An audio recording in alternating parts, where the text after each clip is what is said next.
హనుమ ఎక్కడ ఉంటారో అక్కడ మంగళం జరుగుతుంది. హనుమ ఎక్కడ ఉంటారో అక్కడ శుభం జరుగుతుంది. హనుమ ఎక్కడ ఉంటారో అక్కడ ఈశ్వరుడి యొక్క కృప ఉంటుంది. మహానుభావుడు వచ్చి అర్జునుడి యొక్క రథ పతాకం మీద కూర్చున్నారు కాబట్టే పాండవులు గెలవడానికి అవకాశం ఏర్పడడానికి ఉన్నటువంటి కారణాల్లో ఒక బలమైన కారణమైంది. అంతటి మహానుభావుడు భీమసేనుడు అడిగాడా, అయ్యా మీరు వచ్చి మా తమ్ముడు అర్జునుడి యొక్క రథపతాకం మీద వేయించేసి ఉండండి అని అడగలేదు.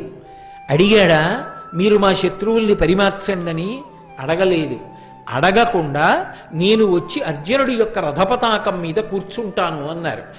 ఎక్కడ ధర్మం ఉంటుందో, ఎక్కడ ధర్మానురక్తి ఉంటుందో, ఎక్కడ ఈశ్వర భక్తి ఉంటుందో అక్కడక్కడ పిలవవలసినటువంటి అవసరం లేకుండా స్వామి హనుమ బయలుదేరి వస్తూ ఉంటారు.